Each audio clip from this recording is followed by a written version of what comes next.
He walked hurriedly to a $1 million meeting. At the red light, he saw a beggar woman surrounded by 3 little girls. A detail in their faces made him relive memories of a lost love. Now he discovers that his past left 3 daughters without a father's support. But before we dive into the full story, let me know where you're watching from and what time it is. Now subscribe to the channel and let's get started. Andrew drummed his fingers on the back seat's leather upholstery, glancing for the 3rd time at his watch. A faint reflection of his own tense face stared back from the tinted window. His driver cut expertly between lanes, but the rush-hour traffic was stubborn. Andrew loosened his tie, trying to force himself to relax. He'd been up most of the night preparing documents for a critical real estate meeting, one that could shape the next decade of his career. Across the city, investors were waiting, and every passing minute felt like an eternity lost. A symphony of car horns erupted near the intersection ahead, where the red light was about to turn green. The driver sighed and threw an apologetic glance in the rearview mirror. Andrew gave a curt nod, feeling the weight of the day's expectations press down on him like an invisible hand on his shoulder.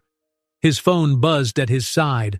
The board's anxious text messages kept rolling in, each one pinging his nerves further. He picked it up, typed a quick reassurance that he would arrive soon, and stuffed it into his suit jacket's inner pocket. When the traffic abruptly halted again, Andrew jolted forward slightly. He leaned toward the window, scanning the street. This particular intersection was busy, with crowds weaving around parked cars, street vendors calling out about roasted peanuts and cheap phone accessories. He was used to this city's frantic pulse. After all, he had conquered this urban jungle with relentless determination. Yet, something outside snagged his attention. A woman standing by the curb, holding a small cardboard sign. Her posture spoke of exhaustion and resignation. Andrew frowned. People begging at intersections was not uncommon, but she looked oddly familiar. He couldn't see her face clearly yet, but the color of her hair, a vivid shade of red, jogged a distant memory buried beneath years of single-minded ambition. 3 small figures stood close to her, each no taller than her waist. Children, Andrew realized, pressing closer to the window. He felt a strange twinge in his chest as he noted their matching jackets, too thin for the cold morning. "Sir?" his driver called softly. "Is everything all right?" The man's tone was uncertain, unaccustomed to Andrew's silence. Andrew didn't answer. He was too busy peering at the woman's features. She turned slightly, and the bright, diffused daylight illuminated her face. It was like a door of memories blasting open. Lily. Even after all these years, he would know that face anywhere. An image of laughter in a small, cozy apartment flooded his mind. He hadn't thought of that time in ages. He'd buried it under business deals, networking dinners, and the steady climb to success. Now, seeing her here, hair pulled back in a messy bun, eyes downcast, pulled a cord deep inside him.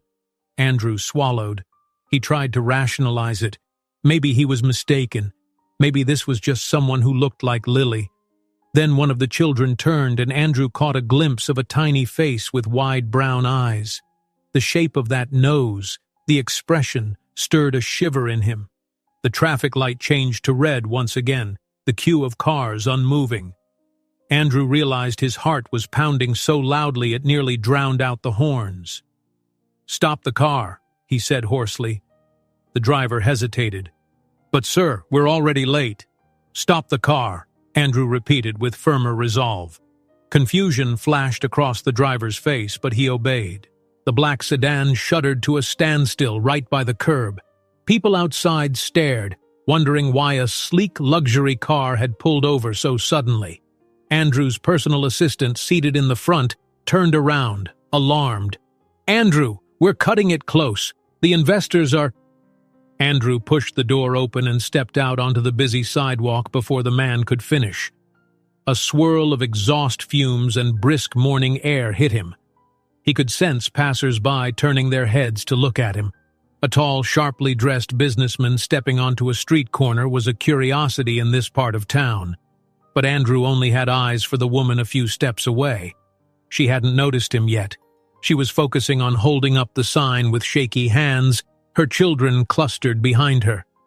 Suddenly a gust of wind made her sign flutter, and in that moment, she glanced up. Their eyes met. Recognition sparked like an electric current. Her mouth opened slightly, then clamped shut as a flush rose to her cheeks. The child nearest her noticed Andrew too, darting behind Lily's leg in sudden fear or caution. Andrew felt a lump forming in his throat. If this was really Lily, so much time had passed, time during which he'd never even dreamed she might be living on the streets. He forced his feet forward, bridging the gap between them. The clamor of the street blurred. He was only aware of Lily and those 3 small children. Lily. Her name emerged in a half-whisper. Her eyes flickered, brimming with emotions he couldn't decipher. One of the little girls clutched Lily's coat, peeking at Andrew. His heart clenched again. Those eyes. He couldn't deny the flicker of familiarity.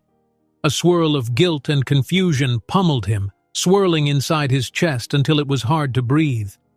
Lily looked older, thinner, and pale. Her eyes carried a weight of hardship and sorrow he'd never imagined. "Andrew," she said finally, voice trembling. She lowered the sign, which read simply, "Please help. 3 children to feed."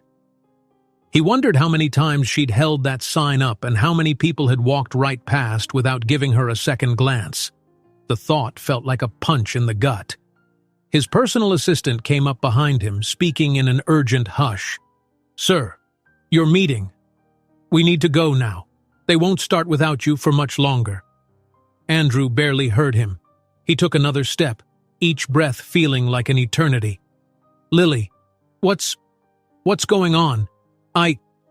The words jumbled in his mouth as he fought to articulate 1,000 questions at once. She lowered her gaze, looking embarrassed and self-conscious under the curious stares of onlookers. "We shouldn't do this here," she whispered. Her fingers went white-knuckled around the cardboard's edges. The children huddled close, suspecting something tense was unfolding. He nodded, blinking rapidly. "Come with me," he blurted, half an offer, half a command. Lily looked over his shoulder at the idling black sedan, unsure. People on the sidewalk had started slowing down, forming a loose ring of spectators.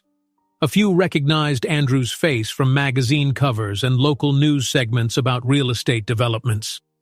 The presence of a wealthy businessman conversing with a homeless mother intrigued them, but Andrew shut them out.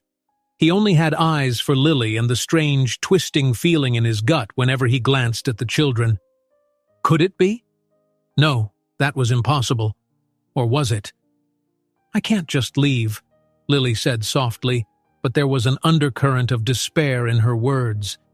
She shifted her weight and reached to tug at her daughter's coats. "They're all I have." Andrew's assistant tugged at his sleeve, reminding him with a desperate look that they had to move on. Andrew stood there, frozen between worlds, the corporate realm he'd so carefully constructed and this old life that had just roared back into view without warning. The children said nothing, but each of their gazes flicked uncertainly between Andrew and Lily. The middle child, maybe 8 or 9, clung to Lily's coat as if she feared Andrew might whisk her mother away. Andrew's pulse hammered. Every passing moment made him later for the meeting, but how could he walk away now? The pang of regret he felt was almost physical, as if an invisible thread bound him to this woman he once loved and the 3 innocent faces behind her. A surge of background noise startled him. From a nearby alley, 2 older men started shouting, complaining about Lily taking up space on the corner. They'd clearly been eyeing that very spot to peddle or beg themselves. One of them barked at Lily, telling her to move on if she wasn't bringing them anything. The words turned crude, and a protective rage rose in Andrew. This was Lily. How dare these strangers talk to her that way? Before he could respond, Lily mumbled a shaky apology to the men, eyes lowered in humiliation. Andrew bristled, stepping between them to shield her, glaring at the men until they backed off, muttering curses under their breath. It was only a small, heated moment, but it was enough to jolt Andrew into realizing how precarious Lily's situation must be. She didn't have the luxury of day-to-day safety, the confidence of a nice suit, or the promise of a stable roof overhead. He turned back to her, fresh concern etched in his features. He began, but his voice faltered. "Tell me where you're staying." She avoided his eyes. "Different places," she said carefully. "Just for now." Andrew pressed a business card into her hand, ignoring the sideways glances from passing strangers. "Call me, please. I can help." He spoke carefully, aware that he had lost the right to speak with authority over her life. If you need anything, let me know." He tried to steady the tremor in his voice.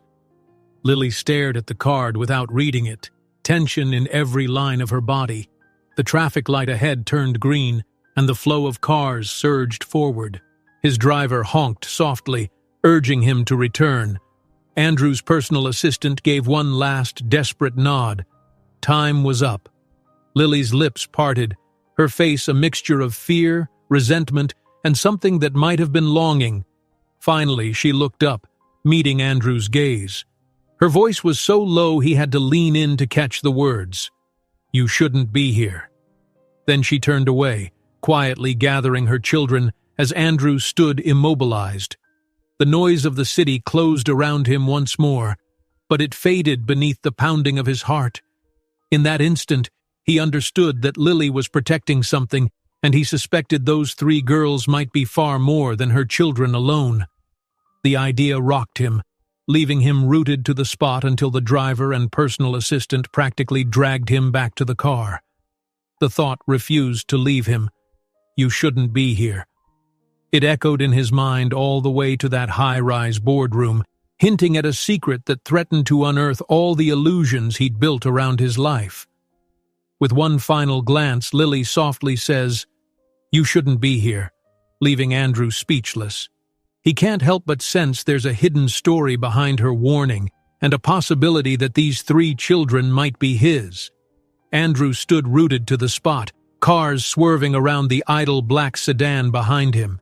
Lily's warning rang in his ears. "You shouldn't be here." She had hurried away with the 3 girls in tow, leaving him paralyzed by a tangle of regret and confusion. He would have chased after her if not for his personal assistant tugging insistently at his sleeve, whispering about the investors waiting downtown. Horns blared, people stared, and for a moment he felt like he was drifting in a dream. With shaking hands, he finally allowed himself to be guided back into the car. The driver shut the door, and Andrew sank into the soft leather seat with an exhaled breath that made his chest quake. His eyes flicked to the spot where Lily and the children had been only moments before. An empty stretch of sidewalk stared back.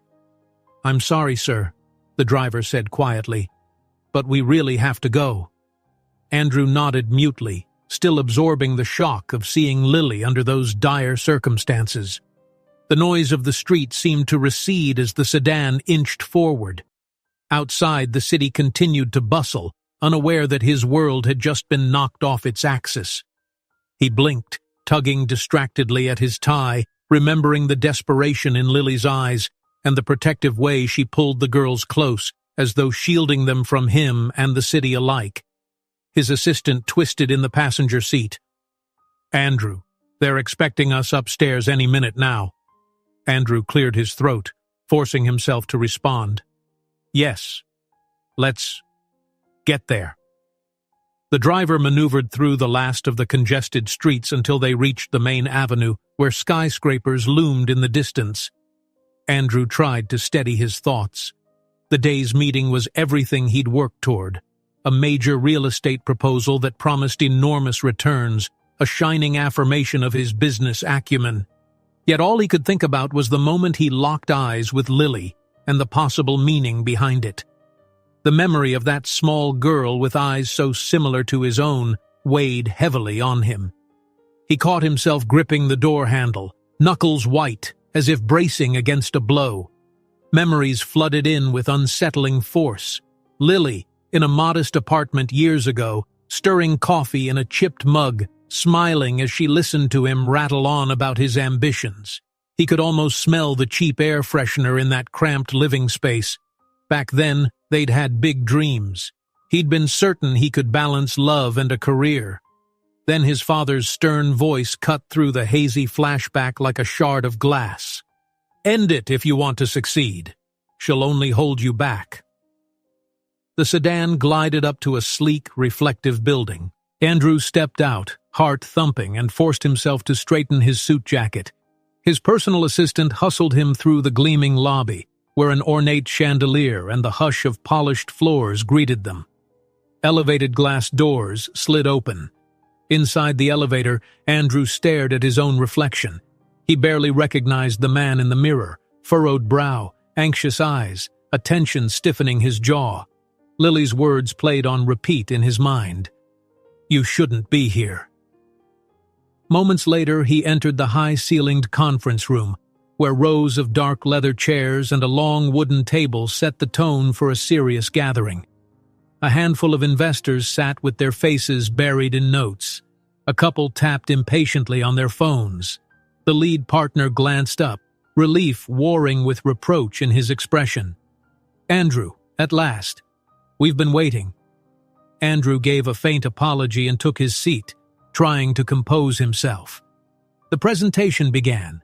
Slides of demographic analyses, returns on investment, projected timelines. He knew he had to focus, but his mind kept wandering to Lily. She had looked so different, worn by desperation. The notion that it might be his fault for never having sought her out gnawed at him. A colleague at his side whispered, "Are you all right? You look a bit off." He managed a quick nod. "Just a rough commute," he murmured.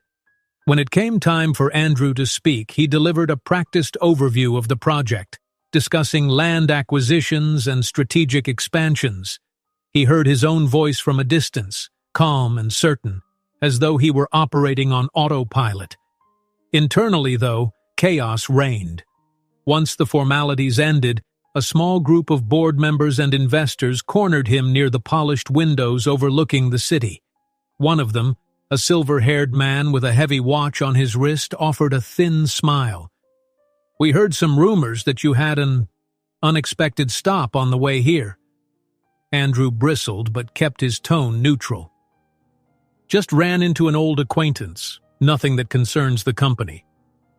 Another investor folded his arms. "Andrew, you're key to this deal's success. We can't afford any negative publicity. Is everything handled?"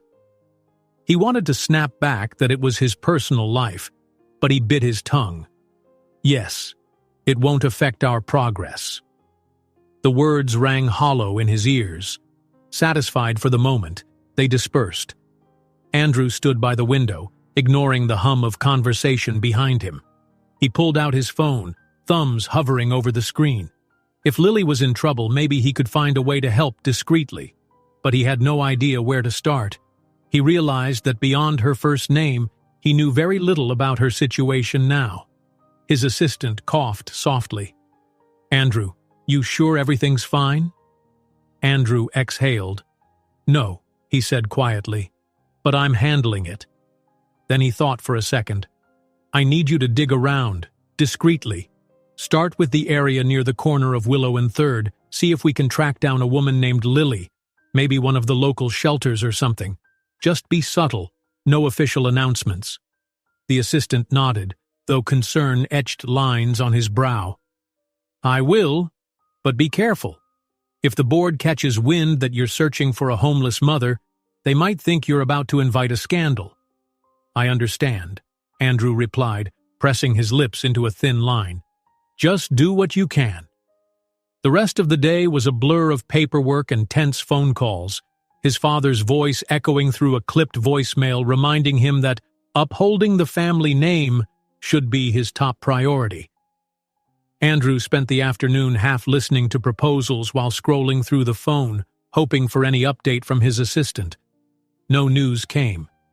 Night settled over the city, casting the streets in washes of neon and headlight glow. Andrew slipped out of the office, ignoring his father's demands for a conversation, and directed his driver back to the intersection where he'd first seen Lily. By the time they arrived, the bustle of earlier had lessened, though a smattering of people remained. Street lights cast pale circles on the sidewalk, and the occasional car horn echoed in the distance. He stepped out onto the curb again, his heart pounding with anticipation. Perhaps Lily would be there, still trying to collect enough spare change to feed her girls. He wandered around the corner, scanning faces, stepping over discarded cups, wrappers, and soggy newspapers. The same sense of urgency he'd felt that morning returned, surging in his chest like a pulse.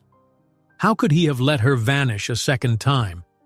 Passers-by gave him quizzical looks as he paced back and forth. He noticed a teenage boy counting a few coins while perched on a blanket, a woman rummaging through a pile of clothes near a donation bin, and a weary security guard sipping coffee by a closed storefront. There was no sign of Lily or the 3 children. Andrew felt a wave of frustration. It had only been a matter of hours. How far could she have gone? Then he remembered the relief in Lily's eyes when she saw a chance to slip away.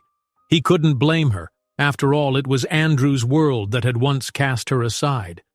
Swallowing the bitter taste of regret, he turned to leave, uncertain of where else to look. As he turned away, the dull glow of a flickering streetlight revealed a damp piece of cardboard lying near the curb. He stopped, knelt, and lifted one corner to see a few faint letters scrawled on it. The flicker of recognition sent a jolt through him. It was Lily's name, barely legible but unmistakable. The cardboard looked like it had been part of a makeshift sign that had torn away from its original piece. He brushed off the debris and stood there, heart heavy, imagining Lily standing in this exact spot, begging strangers for help. The few letters spelled out a clue that she had truly been there. It was a stark reminder of how vulnerable she and the children must be, living on society's edges.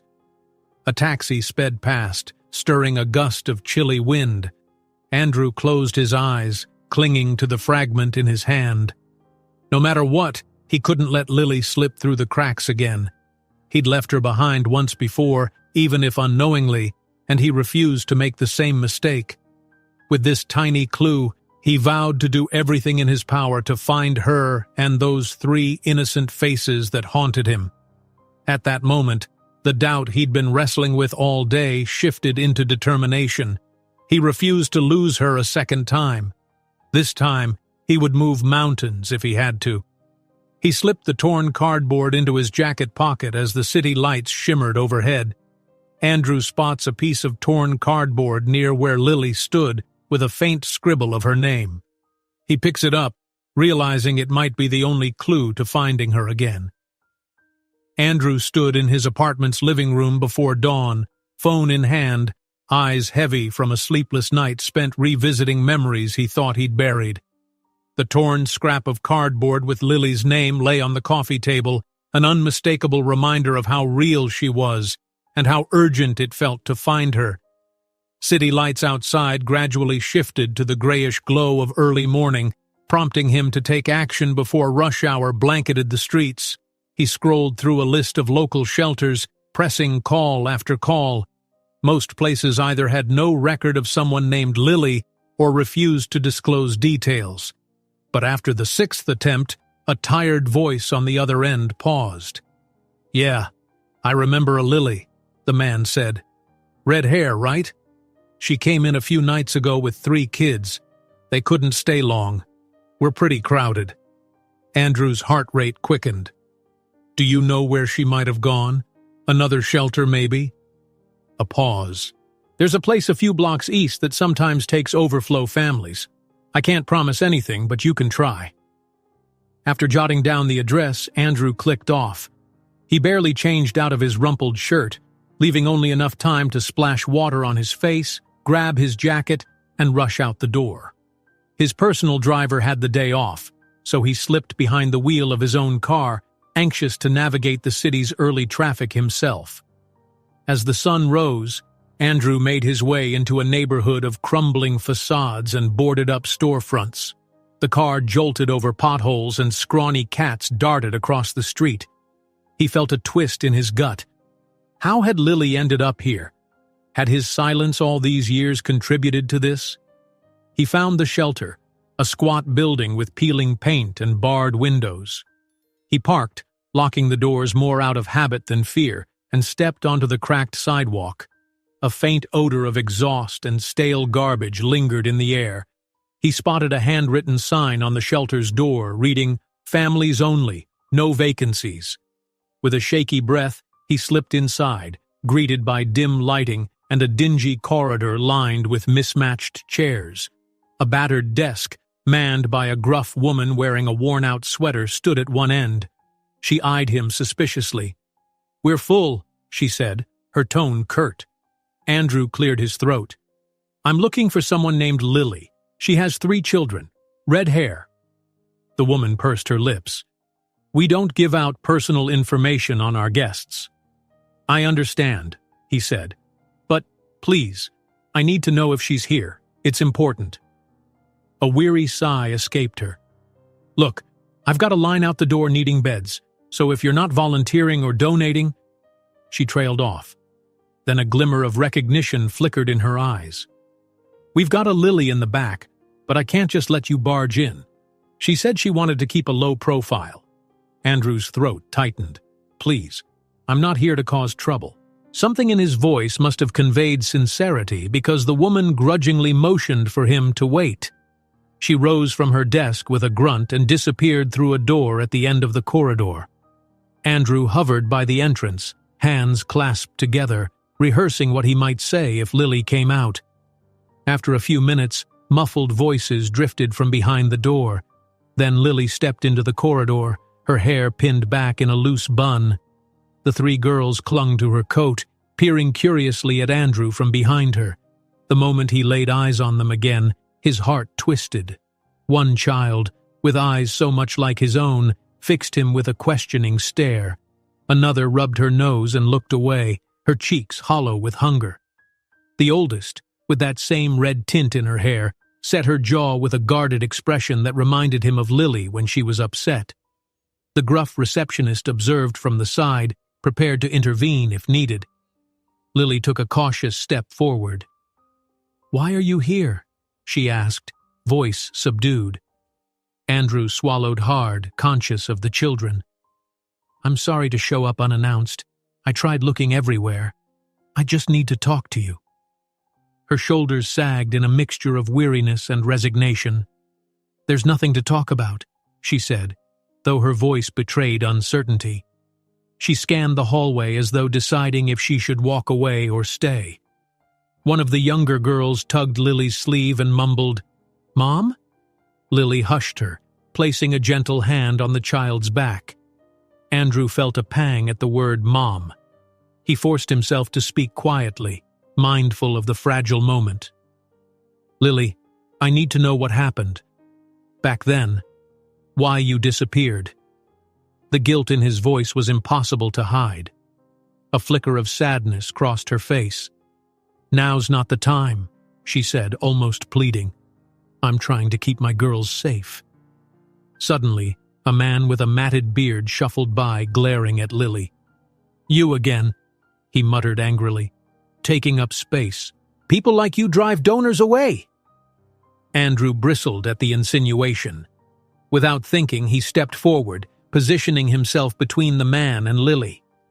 "Leave her alone," he said, voice low. The man narrowed his eyes, but the receptionist quickly intervened, ushering him down the corridor before the exchange escalated. Lily gave Andrew a tired look. "See? This is what it's like here," she murmured. Andrew realized his presence wasn't just a curiosity, it threatened to spark tension. The receptionist cleared her throat and said, "If you two need to talk, do it quietly in the cafeteria area." She pointed down a dimly lit hall. "But keep it calm. We've had enough trouble today." Lily silently led him to a modest room with a few tables, mismatched chairs, and a vending machine that hummed loudly in the corner. She gestured for the girls to sit near the wall, away from the half-glazed windows. Andrew could see them, eyes full of questions and distrust, as if bracing for disappointment. He and Lily took adjacent seats, the silence pressing between them. He recalled how easily they used to chat, late into the night, years ago. Now she seemed like a wary stranger. After a tense pause, Andrew said, "I found a piece of cardboard with your name on it." She exhaled, scanning the dull cafeteria floor. "That sign was all I had." "How long have you been living like this?" He almost tripped over the words, afraid of the answer. A slight tremor shook her shoulders. "Months off and on, shelters, sometimes the street. I do odd jobs, but it's never enough for rent." Her voice cracked. "I tried, Andrew. I tried reaching out to your family once, years ago. I thought maybe they'd help. Then I got threatened, told to stay away or else." Andrew's jaw tightened. Anger flared inside him. "Who threatened you?" She darted a glance at the girls, making sure they were preoccupied with a coloring book someone had given them. "It was your father's lawyers, I think. They said if I tried to contact you again, they'd make my life hell. In a way, they did." Her tone was bitter, but behind it lurked old pain. He pressed his palms flat on the table, reeling from the realization that his own family had likely driven Lily to these desperate circumstances. "I didn't know," he whispered, fighting a wave of guilt. "No one ever told me." Tears shimmered in Lily's eyes. She looked over at the middle child, who was focusing intently on a scribble that might have been a flower. Then Lily spoke in hushed tones.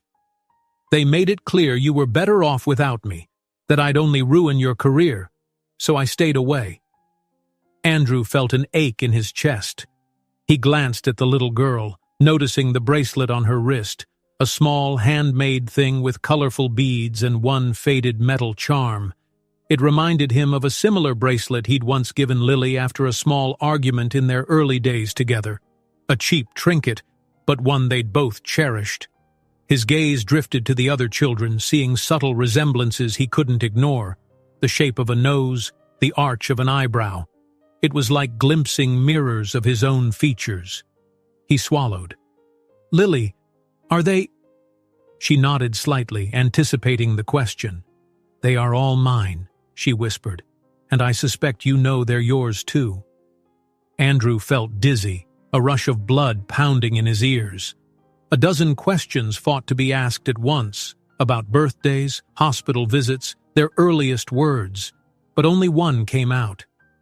"Why didn't you tell me?" Her eyes welled with tears, the sight carving a hollow space in his chest. "Because I tried," she said shakily. "I wrote letters, sent messages. Then I got the threats. Your family left me no choice." A hush fell around them as the vending machine hummed on. Andrew fought to keep his composure, though tears threatened his own eyes. He reached to take Lily's hand, but she pulled away, a sign she wasn't ready for forgiveness. "I never wanted this," he said softly. I would have been there for you if I knew." The children turned briefly toward the table, sensing something emotional happening. Lily blinked rapidly, wiping at her cheek. "I'm not asking you for a handout. I just wanted to be safe, for their sake." Her words were a mix of anger and heartache. "All these years I've done what I could alone." Andrew slumped back in his chair. Overwhelming guilt bubbled up, mixing with a fierce resolve to set things right. "Then I want to fix this now," he said. "Whatever it takes." She looked skeptically at him. "We'll see," she murmured, her defenses still up. "We can talk about next steps, but let me be clear. I don't need your pity." A tense silence followed. Andrew's eyes flicked to the girls again, noticing how the oldest one tugged protectively at her younger sister's sleeve, as if prepared to shield her from any disappointment. At last, Lily inhaled unsteadily, staring at the floor. Slowly, she turned to meet Andrew's gaze, tears spilling over. Her voice trembled. "Yes, they're yours," she said, the final confirmation that no amount of denial could undo. A tearful Lily finally looks Andrew in the eyes, whispering, "Yes, they're yours." igniting Andrew's blend of relief, shock, and overwhelming guilt. Andrew could only stare at Lily, each breath feeling heavier than the last. Her words, "Yes, they're yours," echoed in his mind, accompanied by the hushed sound of children's crayons scratching paper in the corner. The three girls huddled together, glancing in their mother's direction, clueless about the storm raging in Andrew's thoughts. Relief, guilt, worry. He couldn't decide which emotion reigned supreme. He found himself stammering an apology, though he barely registered his own voice. "I'm sorry I didn't know sooner," he began, feeling the inadequacy of the phrase. How could it capture the years Lily and the children had spent struggling without him? Lily's eyes flickered. She appeared drained, her voice tight. "We've managed this long," she said, an edge to her tone. "But it hasn't been easy." He could see a small tremor in her hands, could sense the layers of resentment, hurt, and exhaustion roiling beneath her calm front. Struggling with the tsunami of shame swelling within him, Andrew wanted to do something immediate and tangible. "Let me fix this," he blurted, voice thick with urgency. "I can help you financially right now. We can get you out of here." Lily's shoulders tensed. "Don't say it like that," she snapped softly. "They aren't some problem you can fix with money. They need you. To be a father." Andrew flinched at the mild rebuke. He'd spent years learning that money talked loudest, money solved obstacles, money elevated him. Yet the look in Lily's eyes scolded him for believing that a loan could solve everything. He took a shaky breath. "Look, money is what I know," he admitted, forcing himself to meet her gaze. "I've built my life on it, maybe too much. I just want you safe. I don't want you or our daughters." The word felt both exhilarating and terrifying. To live in a place like this. Her gaze hardened. "Don't insult this place," she said quietly, glancing at the shabby walls and mismatched chairs around them. "It's all we've had, off and on. At least they gave us a roof when no one else would." He felt the sting of her words. "I didn't mean—" She held up a hand to stop him. The children shifted, noticing the tension, and Lily rose abruptly. She took a moment to collect herself, then motioned for the girls to gather their few belongings. With weary acceptance, she said, "I'm not staying here any longer, but not because you said so. The manager already told me we need to leave soon, to make room for others. That's how these shelters work." Andrew stood, almost toppling his chair in his rush. He tried to follow Lily as she headed down the hallway, but the shelter manager gently pressed a hand against his chest. The woman's wrinkled eyes shone with understanding. "She's proud," the manager said, "and it's kept her going. If you care about them, you better respect that." He gave the manager a short nod before weaving around her. Outside, dawn had shifted into a pale gray sky and a soft drizzle descended on the uneven sidewalk. Lily opened a worn umbrella, ushering her girls beneath it. Andrew jogged the few steps to catch up, letting a cold raindrop splash against his neck. A passing car splattered a small puddle, but Lily hardly reacted. She marched forward, strong and guarded, the kids flanking her on both sides. "Lily," he called, "let me drive you somewhere." She hesitated for a split second, turning slightly. "We don't need—" "Just somewhere safe," he pleaded, stepping into her line of sight. "Please, it's raining. You're all tired." His voice dropped. "I can at least offer that, can't I?"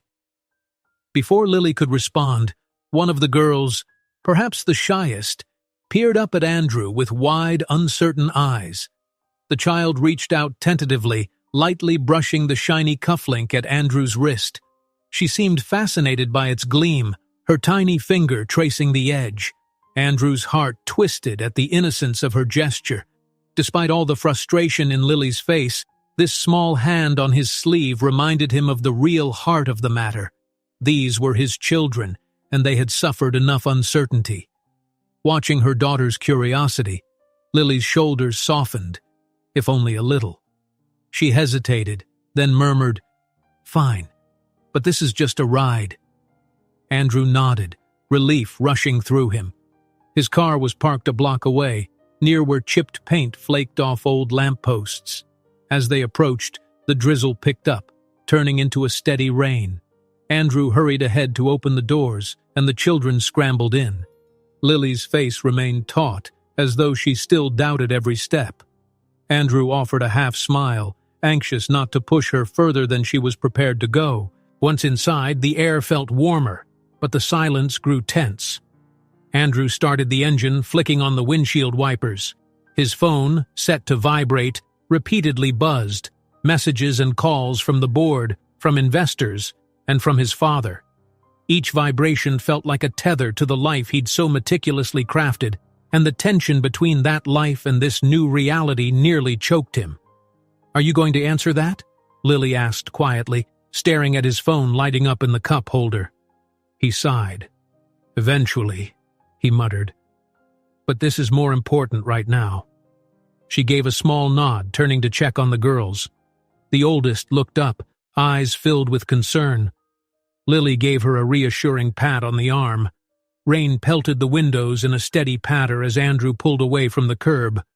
The city passed by outside, the bright neon of convenience stores, the stone facades of aging buildings, the wide thoroughfares that led to well-off neighborhoods. He felt Lily's gaze flick toward him every time the phone rattled against the plastic console. At last, she couldn't hold back. "You're under a lot of pressure," she said softly, catching a muffled snippet of an angry voicemail from his father. Andrew forced a tight grin. "It's nothing I can't handle. I just have some deals in motion." The phone buzzed again, this time an insistent call. Lily's eyebrows pulled together at the sense of urgency. He answered the call reluctantly, trying to keep his voice calm. On the other end, a senior partner demanded an explanation for Andrew's absence from crucial planning sessions. Another voice in the background asked about rumors swirling in the office. Andrew ended the call soon after, making an excuse. He felt Lily's gaze land on him again, more concerned than before. "This is exactly what tore us apart once," she said, voice tinged with sadness. "You were always being pulled away." He gripped the steering wheel. "I know, but I'm not letting that happen again." The children glanced up, studying the tension between them. Andrew inhaled, trying to center himself. "Look," he said gently, "I want to help you find a safe place to stay. At least for a little while, somewhere better than a shelter or the streets." Lily's expression tightened again, suspicion creeping back in. "I won't be a prisoner in some fancy hotel room. I can't live in your world like that." He almost laughed, though without humor. "I'm not suggesting a 5-star suite. There's a short-term rental I know of. Private. Nobody to disturb you. Just a safe roof over your heads. No cameras, no front desk gossip." The children exchanged glances in the back seat, trying to piece together the tension. One whispered something to Lily. Andrew only caught a gentle, "Is he nice?" drifting to his ears. That question cut into him like a knife. He realized how much these girls must wonder about the tall, frazzled man claiming to be their father. He tried to smile gently at them in the rearview mirror. "I promise I'm nice," he said awkwardly, unsure if they even believed him. Lily tapped her foot, silent. Andrew nearly missed the exit to the highway ramp as he looked back at them, forcing him to jerk the wheel slightly. Horns blared behind him.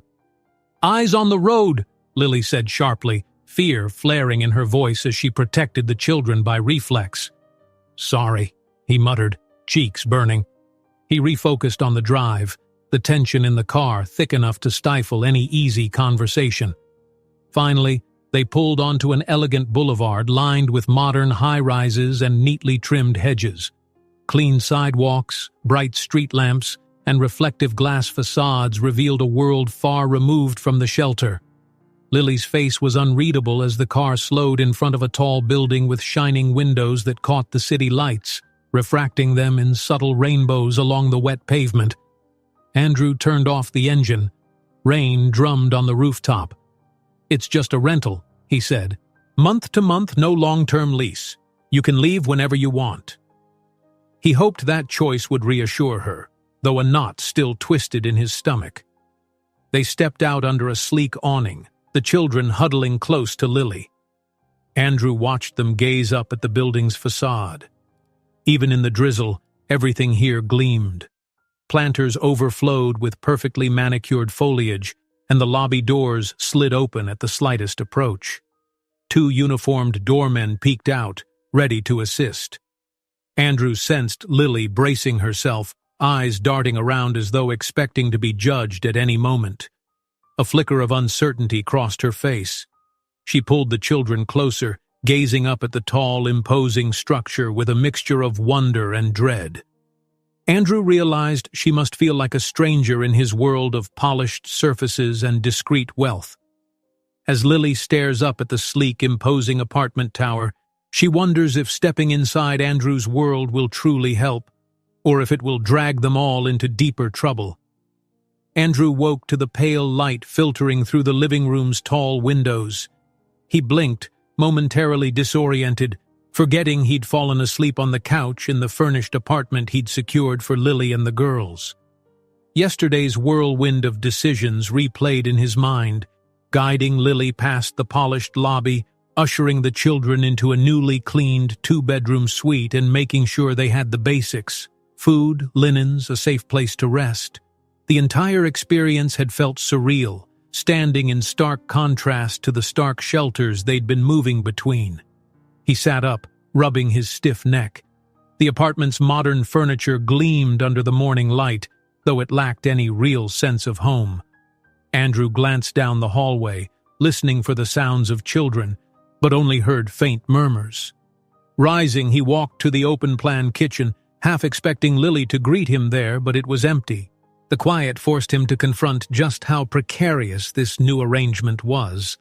Within minutes, Lily emerged from the hallway. She looked wary but somewhat rested, wearing a borrowed sweater over her worn jeans. One daughter clung to her hand, another hovered behind, while the oldest peered out with curiosity. Their eyes flicked to Andrew, uncertain how he fit into their morning routine. Lily cleared her throat. "The girls woke up early," she said softly. "I found some cereal in the cupboard, but I'm guessing you're not the type to keep a lot of groceries on hand." He offered a weak smile, still feeling the gulf between them. "I wasn't sure what kind of things you'd need. I'll go shopping soon." She nodded, turning her attention to the children. They crowded around a small table where Lily had placed plastic bowls. Andrew noticed how carefully she helped each child pour milk, the gentleness of her gestures. His chest tightened with the realization that he'd missed years of such simple morning moments. He stepped closer, voice hushed. "I'm sorry about last night. I know this place feels strange." One of the daughters looked up, a bit of cereal stuck to her lower lip. She seemed about to speak, then darted her gaze away shyly. Lily smiled at the girl, wiping her mouth with a napkin. "They're just getting used to this," she said. "So am I." Andrew wanted to say he understood, but the truth was he didn't. He'd never experienced a day in their shoes. Instead, he swallowed the knot in his throat and glanced at his phone, lying face down on the counter. He knew that once he turned it on, the demands from his corporate world would flood in. Carefully, he pressed the button. The screen lit up with a torrent of missed calls and messages, board members, colleagues, and, predictably, his father. "I have to step out for a bit," he said quietly, trying to keep his voice calm. "There's a meeting I can't avoid." Lily's shoulders tensed. "I thought this was your priority now," she said, a note of sarcasm creeping in. "Or is your business more important?" He braced himself for the sting. "I'm trying to balance both," he replied, choosing his words carefully. "But I promise I won't just disappear." She held his gaze, not fully convinced. The children ate their cereal quietly, as if listening for some clue in his tone that would tell them whether they should trust him. Andrew forced a reassuring smile he didn't quite feel. "I'll pick up groceries on my way back," he said. "What do you all like?" A spark of warmth flickered in Lily's eyes. Gratitude, maybe. Something easy, she murmured. Fruit, bread, vegetables. No need to go overboard. He nodded, slipping his phone into his pocket. I'll be back soon, he repeated, though part of him dreaded what awaited at the office. Outside, the city bustled with its usual energy. Andrew hailed a cab, preferring not to distract himself with driving. All the while, he scrolled through a slew of messages. One from a senior partner read, "We need to do damage control. This rumor about your personal life is hitting social media." Andrew cursed under his breath. Lily's face flashed in his mind, and he felt a surge of protective anger. She'd done nothing wrong, yet people already gossiped as if they knew her story. When he arrived at his towering corporate headquarters, he hurried through the rotating glass doors. The building's soaring atrium was as sterile and immaculate as always. He took the elevator up, passing row after row of polished offices. His own corner suite overlooked the city, but he barely had time to notice the sweeping view before a knock sounded. 2 executives entered, a tall, gray-haired partner named Hughes and a younger associate who was fidgeting nervously. Hughes perched on the edge of Andrew's desk, arms folded. "You've put us in a tricky position," he began without preamble. "People are talking. Investors want to know if there's a scandal brewing." Andrew's jaw clenched. "There's no scandal. My personal life is my own business." "Not when it could affect the company," Hughes retorted. "Clients invest millions here because of our reliability and immaculate image. If word gets out about certain things..."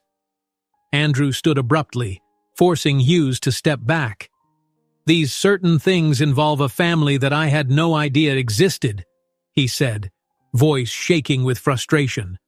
"I won't abandon them just because it might make for a few bad headlines." Hughes scowled, exchanging a look with his associate. "All we're saying is that you need to manage this quietly. Let's not give the press any more fodder than necessary." "I don't plan on hosting a press conference," Andrew snapped. "I want the same thing you do, stability, but I'm not denying them if that's what you're implying."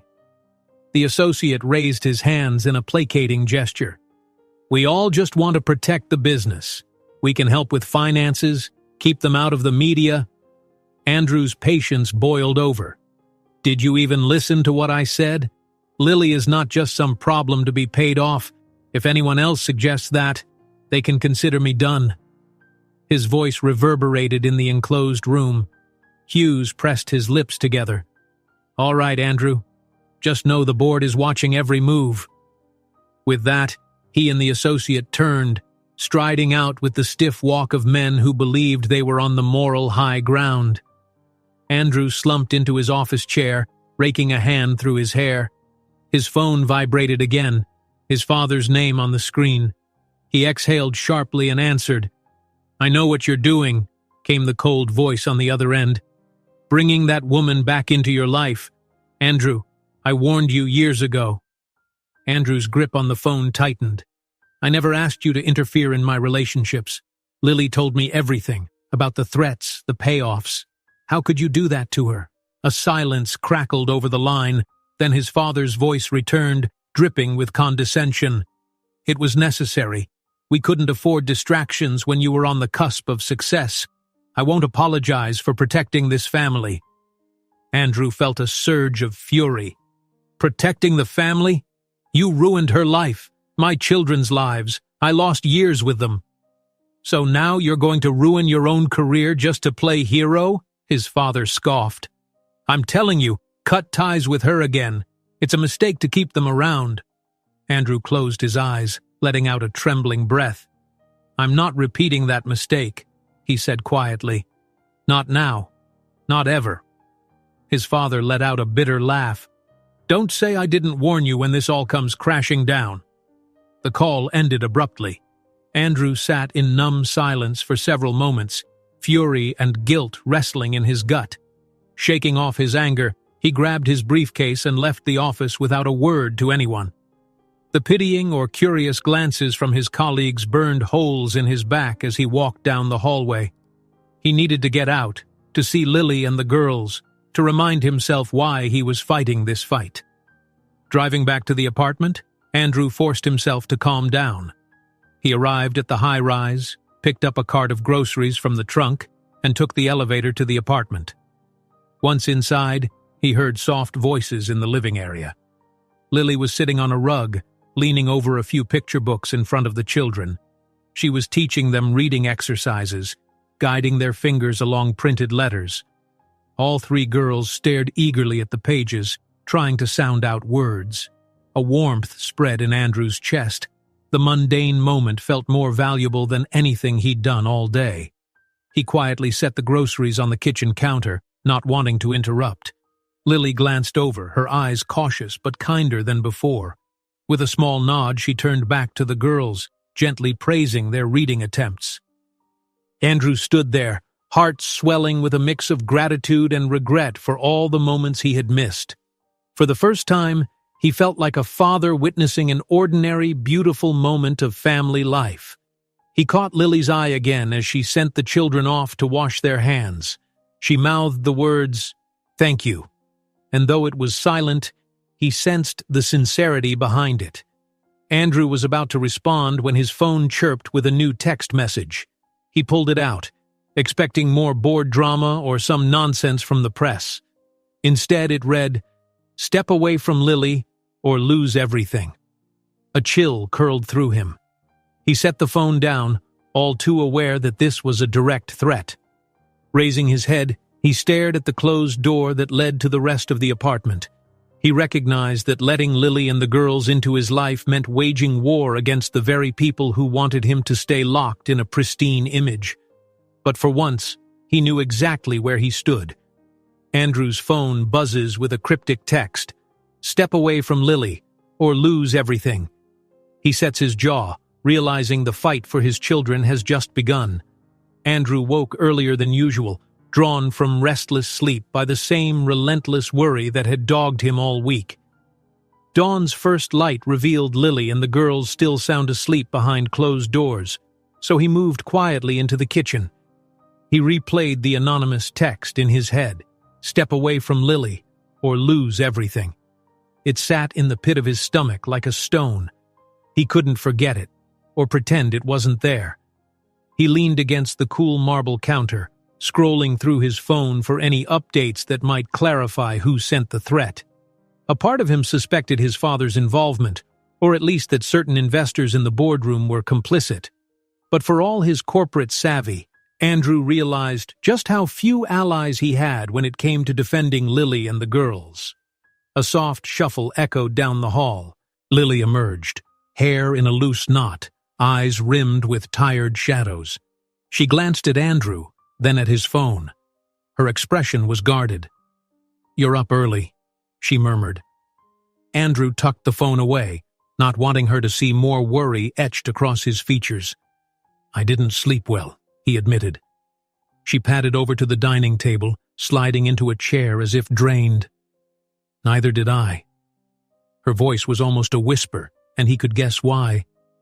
The tension of being uprooted from the streets, thrust into a sleek apartment, and threatened by unseen forces was enough to keep anyone awake. "Can I get you something? Coffee?" he offered. She nodded, and he busied himself with the coffee maker. As the appliance hummed, Lily leaned forward, lowering her voice. "I've been thinking about leaving," she said, looking away. "Taking the girls somewhere else." His stomach clenched. "Why?" "Because you've got a lot to lose. These threats. I've seen how they're wearing on you. That's the kind of fear I've lived with for years, Andrew, and I don't want you in the line of fire because of us." He set a mug on the counter with more force than he intended. "No, this time I'm not walking away." She blinked at the sudden determination in his voice. Before either of them could speak again, the door to the smaller bedroom creaked open, and one of the girls peeked out, rubbing sleep from her eyes. Lily offered the child a gentle smile, gesturing for her to come over.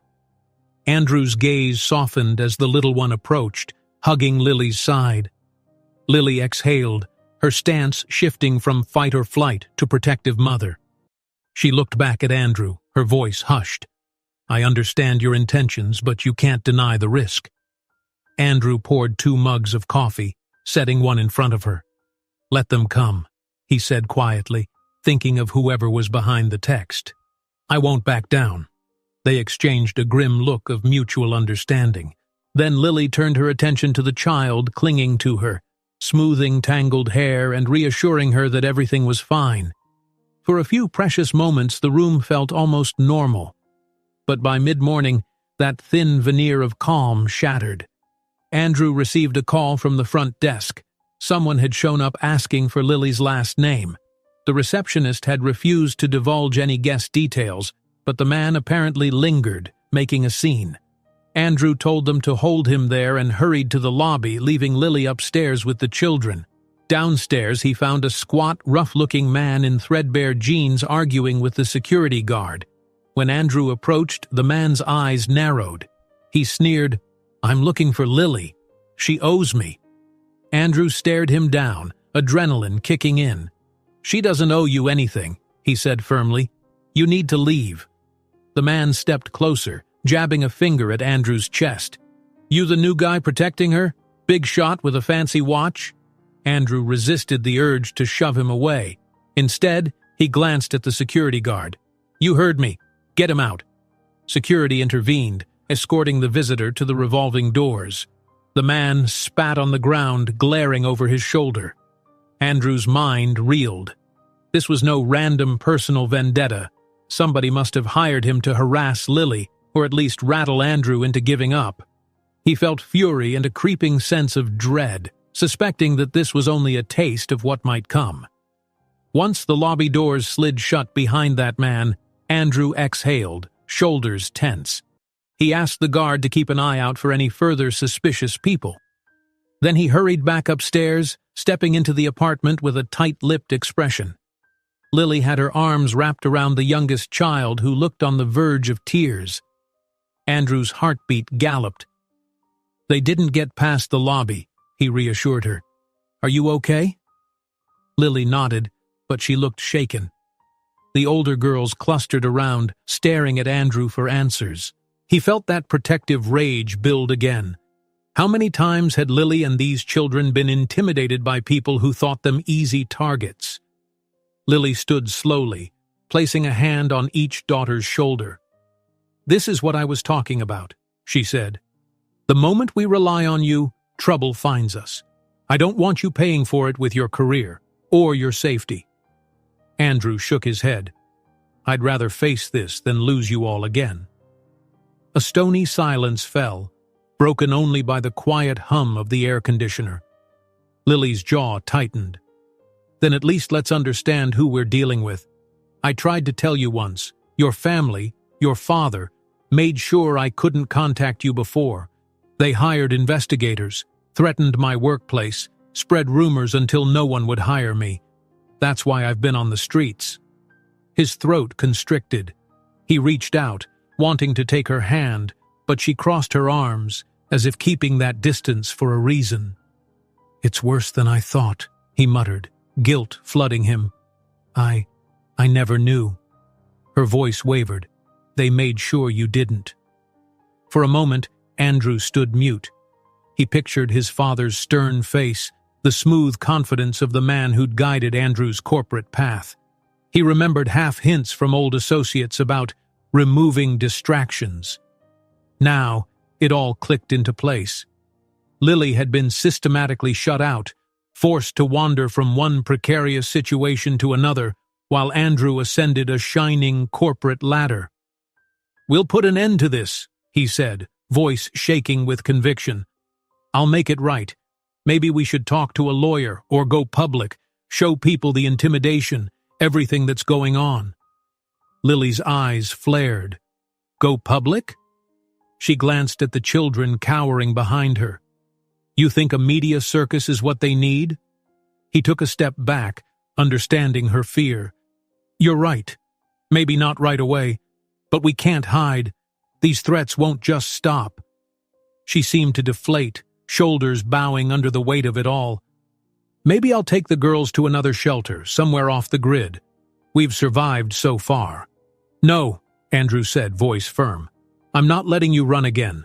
Not when people are threatening you because of my family's actions. I can protect you here or somewhere else more discreet, someplace only we know." She pressed her lips together. "And what happens when your business partners find out you're housing us?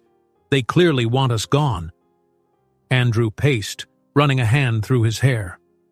"Let them try," he said. "They can't control my personal life. I'm not a puppet."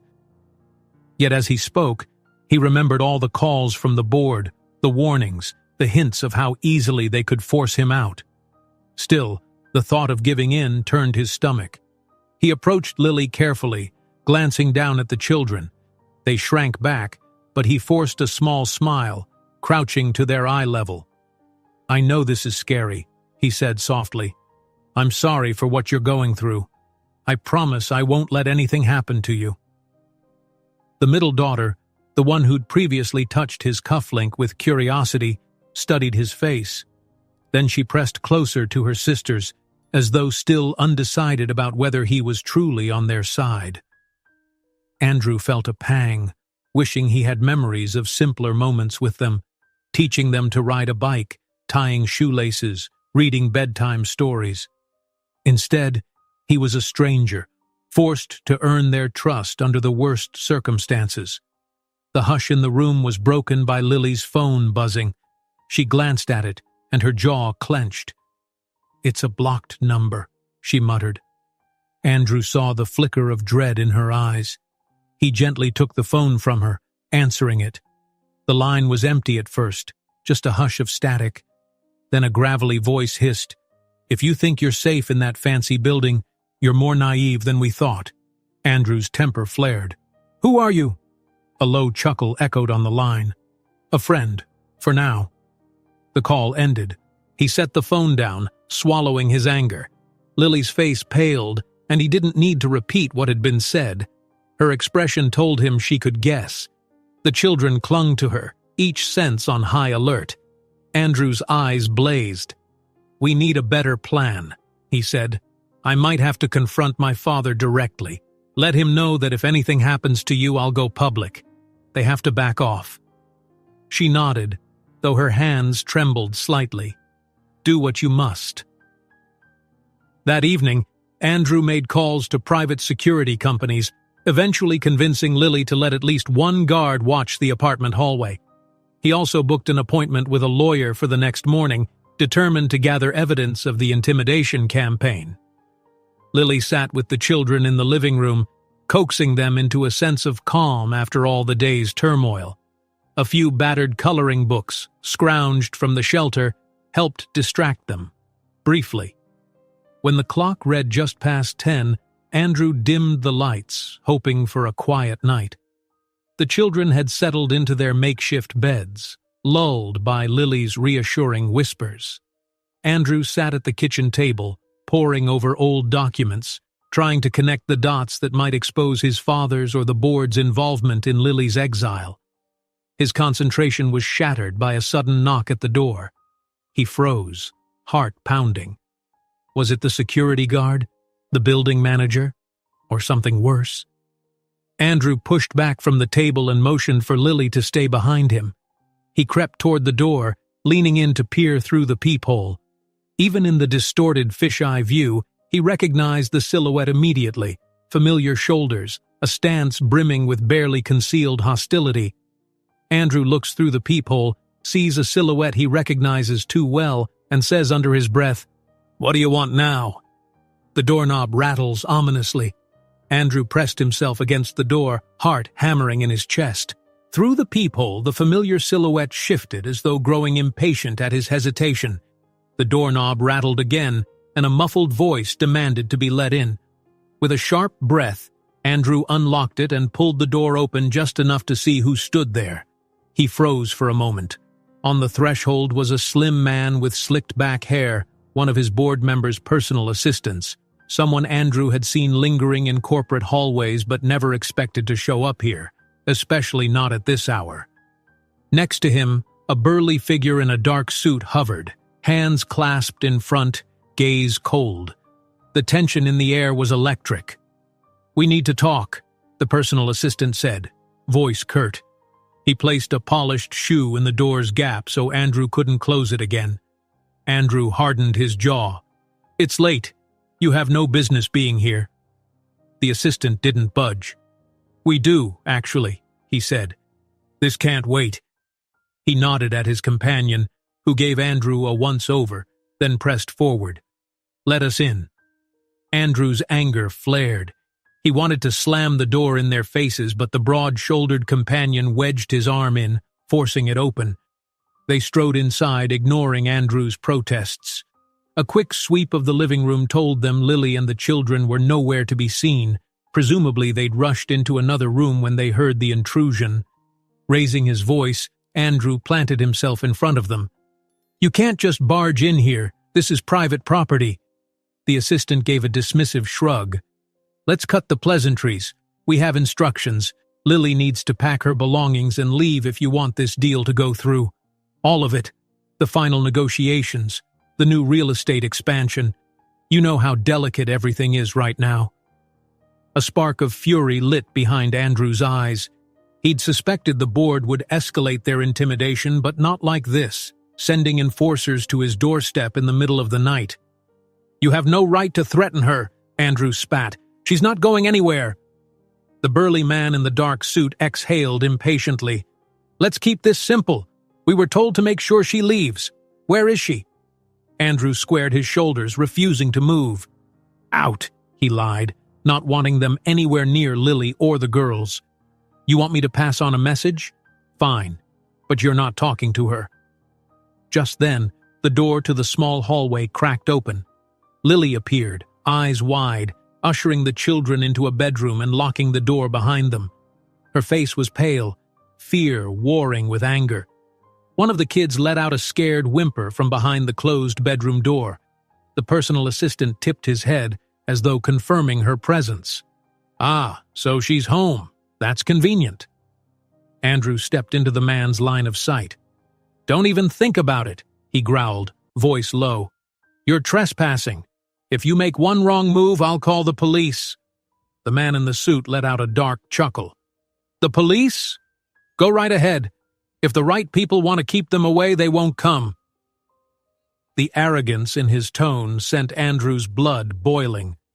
In the corridor behind him, Lily knelt near the locked door, pressing her ear to the wood, trying to comfort the girls. Their muffled sobs reached Andrew's ears, fueling his resolve. The assistant took a step closer, eyeing Andrew with a sneer. "Let's be practical. If you care about your precious real estate venture, you'll get her out of here. No big scene, no messy headlines. Do it quietly, and everything continues smoothly." Andrew's pulse pounded in his temples. He thought about the countless hours he'd spent building his career, about the nights he'd missed precious personal moments to chase bigger deals. Then he thought about Lily, forced to survive on scraps, and the 3 children who might never trust him if he let these thugs chase them away. "No," Andrew said, voice vibrating with barely contained rage. "I won't abandon them. If that means the deal falls through, so be it." It happened in a flash. The man in the suit shoved Andrew in the chest, trying to muscle past him down the hall. Andrew stumbled back a step, then slammed his shoulder forward, blocking him. The man tried again, sending Andrew reeling against a side table. A ceramic lamp toppled with a crash, making Lily and the girls cry out. Adrenaline roaring through him, Andrew lunged, catching the bigger man off balance. He swung with enough force to knock the intruder to the ground. The assistant jumped aside, cursing under his breath as the man in the suit fell heavily. Shrill screams echoed from behind the bedroom door, the children's voices raised in fright. Lily could be heard murmuring frantic reassurances. "It's okay! It's okay! Stay behind me!" though her own tone quivered with fear. Andrew stood over the man on the floor, breathing hard, fists clenched. He'd never been the type to resort to violence, but seeing these goons break into his home had tipped him over the edge. "Get out!" he roared. "Before I do call the police!" Slowly, the man in the suit staggered up, massaging his jaw. He shot Andrew a venomous glare. "You'll regret that," he snarled. Andrew stabbed his phone's keypad, pulling up the emergency number on the screen. "Oh, I regret a lot of things, but this isn't one of them." The assistant intervened, tugging his companion's sleeve. "Enough! We made our point." He turned to Andrew, face like stone. "You're making a big mistake. You don't understand the forces at play here. The board, the investors, they all want this resolved. You won't win." Andrew held the phone out as a silent threat, thumb hovering over the call button. "I won't let you or anyone else scare me into turning my back on Lily." The intruders retreated, though their parting expressions promised escalation. The moment the door slammed behind them, Andrew felt the room spin with the echoes of his own anger and the children's frightened cries. His hands shook, the rush of adrenaline leaving him dizzy. He rushed to the bedroom door, knocking softly. "Lily, it's okay now. They're gone." Seconds later, the lock clicked. Lily opened the door. The children huddled behind her, tears staining their cheeks. The youngest wouldn't let go of Lily's shirt. Andrew's heart wrenched. He yearned to soothe them, but they remained wary, so he just moved aside to give them space. "I'm so sorry," he whispered. "I should have kept them out." "It's not your fault," Lily said shakily. "They're the ones terrorizing us." She guided the children to the living room, where Andrew began picking up shards of the broken lamp, feeling the weight of how badly things had escalated. Once the kids were calmer, settled with a handful of coloring pencils that Lily produced from a small pack, Andrew called the building's security office, demanding to know how two men had waltzed straight to his door. The guard on duty stumbled over excuses, claiming no knowledge. Andrew pressed further, but the man's responses were vague and unconvincing. Eventually, Andrew hung up with a bitter sense that money and power had made possible yet another intrusion. He stood by the window, staring at the sparkling city lights. The once comforting skyline now felt menacing, a labyrinth of hidden agendas. The reality was undeniable, a coordinated effort by his father, by certain board members or both, aimed to drive Lily and the children away from him. Lily approached quietly. Her eyes were red, not just from tears, but from exhaustion. "I never wanted this," she said, voice wavering. "I'm sorry you have to fight them for our sake." Andrew turned, placing a tentative hand on her shoulder. "Don't apologize," he said, fierce conviction in his tone. "I should have been fighting for you a long time ago. The scandal doesn't matter. The real estate deal doesn't matter. I'm done letting them dictate my life." She regarded him with a mix of gratitude and lingering fear. Still, a spark of determination shone through. "You're risking your whole future," she murmured. "You know that, right?" "I know." He paused, swallowing around the lump in his throat.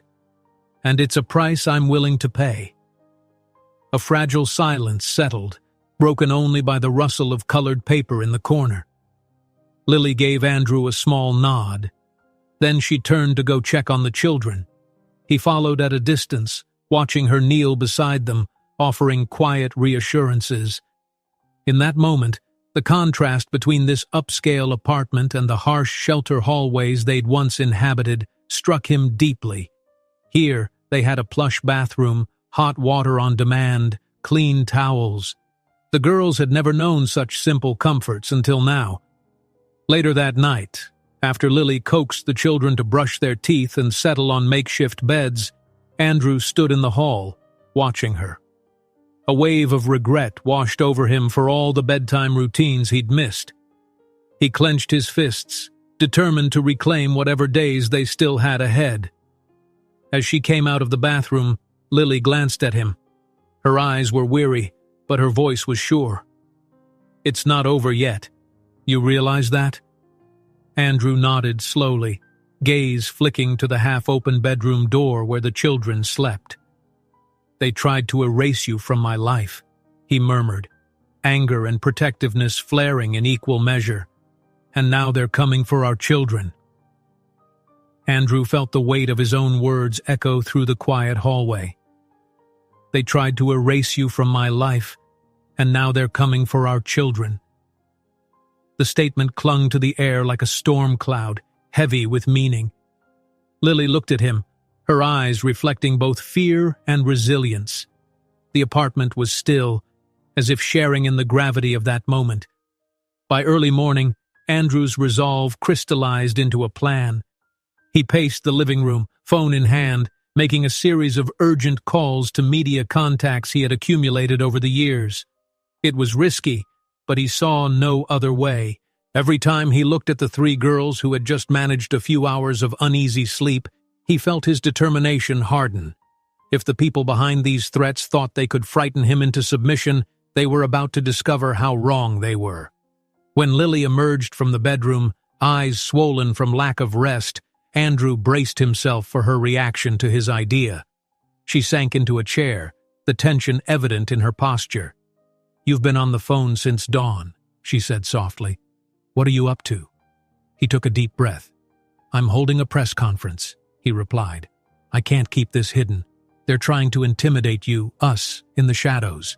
If we expose them in the light, it might force them to back off." Lily's face fell. "But we've been trying not to draw attention, especially with the children. The media can be vicious. They'll dig into my past, put us on display. I don't want that." Andrew moved closer, gently placing a hand on the back of her chair. "I understand," he said, voice thick with regret. "But these people have power. We need the public on our side. If we stay in the dark, they'll corner us and keep attacking. If we bring this out in the open, they risk the backlash of public opinion. It's the one thing they can't fully control." Her gaze dropped to the floor, and she fiddled with a loose thread on her shirt. "I'm scared," she admitted. "I don't want them to drag you through the mud or make the girls into some headline. But I don't see any other way either." Andrew knelt beside her, lowering his voice. "We can't keep living like this. You and the kids deserve better. I'll make sure you're protected." She gave a slow nod, fear and trust warring in her eyes. Then one of the children peeked out from behind the bedroom door, drawn by the hushed conversation. Lily gestured for her to come closer, and Andrew noticed the relief in the child's face at seeing them together. In that moment, he vowed that if public exposure was the only path to safety, so be it. Later that afternoon, the press conference was hastily set up on a small plaza just outside Andrew's corporate headquarters. He had chosen the location deliberately, a symbolic stance on the very ground that had made him rich, and that had also, in many ways, almost destroyed everything that mattered. Lily stayed at a cautious distance with the children, standing where she could watch without being in the thick of reporters and cameras. A cluster of journalists formed, drawn by rumors of a scandal involving a prominent developer. Some recognized Andrew, cameras aimed at him, microphones thrust forward, ready for any statement. He took the small platform erected by his team and faced the crowd. His heart pounded, but he kept his voice steady. "Thank you all for coming on short notice," he began, gripping the microphone so hard his knuckles showed white. "I'm here to address rumors swirling around my personal life. I will confirm some of these rumors because honesty is the only way to fight the intimidation my family has faced." A murmur rippled through the press. Andrew breathed in slowly. He knew the board members were watching from the tall windows behind him. He could practically feel their displeasure. "I have recently learned," he continued, "that I have 3 daughters, beautiful, bright children I never knew about. Their mother, Lily, was threatened and driven away from me years ago by people seeking to protect my so-called reputation and corporate dealings. She's been harassed and intimidated again since we reunited. Now these same forces are pressuring me to abandon them once more. I refuse." The cameras flashed in a frenzy, capturing the shock in Andrew's usually composed face. Some reporters exchanged quick glances, scribbling notes or tapping on phones to feed the story live. "I'm making this public," Andrew said, raising his voice, "because we have been threatened, followed, and cornered. My children have been frightened in their own home, and Lily has lived in fear for far too long. This intimidation must end. I'm prepared to defend my family from anyone who tries to hurt them." A hand shot up in the throng, a well-known financial correspondent. "Mr. Collins, are you implying that your own associates, maybe even your father, are behind these threats? Andrew paused. The question hit a painful nerve. I'm not here to name individuals, he said carefully, but I have evidence that people tied to my business and personal life deliberately kept me from knowing about my daughters and have attempted to harm Lily's reputation. I'm calling on them now to step forward and stop this campaign of intimidation. Another journalist pressed, "What about your real estate deal? Investors say you're vital to the project. Do you risk losing everything by going public like this?" Andrew thought of Lily, of the children's eyes filled with fear, and realized how trivial the deal felt in comparison. "I would rather lose every business deal than lose my family," he answered, voice thick with emotion. "Money can be regained. Integrity, trust, and loved ones. Once you lose those, it's harder, maybe impossible, to get them back." The small plaza erupted in a swirl of flash photography and shouted follow-up questions. Just then, Andrew's father appeared, pushing through the crowd toward the makeshift podium. Several cameras pivoted to capture his stern expression. Andrew braced himself. His father climbed the steps, ignoring the journalists who clamored for a statement. He locked eyes with Andrew, voice low enough that only Andrew could hear. "You're destroying everything we built. You realize that, don't you?" Andrew's reply was equally quiet. "I'm saving what's left of my conscience. Let me do this." His father glared, stepping forward to snatch the microphone. "This is a private family matter. My son is confused. The rumors are exaggerated, and we urge the press to respect our privacy." Andrew cut him off, placing a firm hand on the mic. "I'm not confused, and I stand by every word I've said. The intimidation stops now."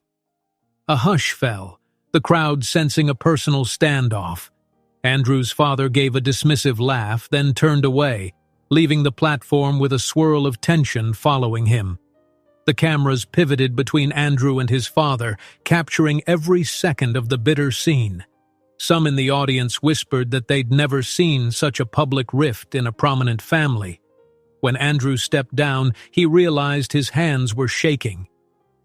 Lily hovered at the edge of the plaza, the children behind her, each clinging to her coat. The moment their eyes met, he knew he'd done the right thing. Wordlessly, she gathered her courage and approached. The cameras snapped again, fueling the onlookers' curiosity. Reporters instantly redirected their attention, flooding Lily with questions about her past, her relationship with Andrew, and the reason for the threats. She shielded the children behind her, her face resolute but nervous. Andrew intervened, holding up a hand. "That's enough," he said firmly. "You have what you came for. Let Lily be." Some journalists backed off, while others lingered, aiming microphones, hoping for that final emotional quote. Andrew and Lily maneuvered the children through the crowd, heading toward a waiting car. The sudden swirl of well-wishers and cynics was dizzying. Some bystanders applauded Andrew for taking a stand, while others sneered or muttered that it was a PR stunt. Lily's eyes flicked to him anxiously once they reached the car. "Do you really think this will help?" she asked over the engine's hum. "Or will they just come after us harder?" Andrew drummed his fingers on the steering wheel, conflict swirling in his mind. "I'm not sure," he admitted honestly. "We might face more trouble. But now, if something happens, it'll be in public view. They can't hide behind closed doors the way they could before." She gave a small nod, turning to check on the children. They were wide-eyed from the chaotic press conference, uncertain whether to be relieved or frightened. Andrew pulled away, merging into traffic while Lily murmured reassurance, telling the girls that everything was going to be okay. He only hoped she was right. After dropping Lily and the children off at the apartment under the care of a newly hired security guard, Andrew left for a short drive to clear his head. He ended up parking near a quiet spot with a view of the river. There, he breathed in the crisp air, trying to collect himself. His phone buzzed, more texts, a few missed calls. He scanned them briefly, ignoring the board's outraged messages. One text caught his eye. It was from an unrecognized number. It read, You think a press conference is enough to stop us? You're playing with fire." Andrew's pulse thrummed with a mix of anger and dread. Clearly, the confrontation was only beginning. Just then, a journalist he recognized approached. She was young, wearing a worn coat, carrying a notepad. Spotting Andrew alone, she hurried over, breath hitching in the cool breeze. "Mr. Collins, I've been following your story. Off the record. I think you're brave to speak up." Andrew opened his mouth to thank her, but she cut him off, voice dropping. "They're not done. Someone behind the scenes has deeper pockets and a bigger grudge than you think." Andrew felt his chest tighten. The conflict was far from over. Andrew's mind still reeled from the reporter's warning. "They're not done. Someone behind the scenes has deeper pockets and a bigger grudge than you think." He left the woman on that windswept riverbank and drove back in tense silence, passing city blocks that whirred by in a blur. The morning's press conference had cast everything in a sudden and glaring spotlight. Although the public gesture might protect Lily and the girls from backroom intimidation, it also painted a huge target on Andrew's own back. He pulled up to the apartment building, heart sinking as he spotted Lily and the children huddled near the entrance with their small overnight bags. A single security guard stood awkwardly nearby, arms crossed. Lily's face was set with quiet resolve, yet an undercurrent of worry flickered in her gaze. Andrew parked and leapt from the driver's seat. "What's going on?" he demanded, scanning their belongings. He noticed the older girl clinging to Lily's coat sleeve, while the other two stared at him with confused eyes. Lily gave him a small, tight smile. "I thought it might be best if we left for a bit," she said in a low voice. "After everything you said at the press conference, we don't want to drag you down any further." He shook his head vigorously. "No. If you leave, we lose the only leverage we have. People need to see I'm standing by you. Besides, I don't want you wandering without a safe place." Her lips pressed thin. "You think staying is safe?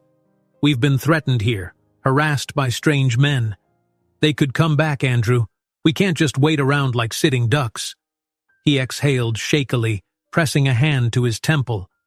"I know, but let's figure something out together. Please." He glanced at the children, who looked more frightened by the grown-ups' tension than by any outside threat at that moment. Softening his tone, he moved closer to Lily, gently placing a hand on her arm. "Don't go. At least, not like this."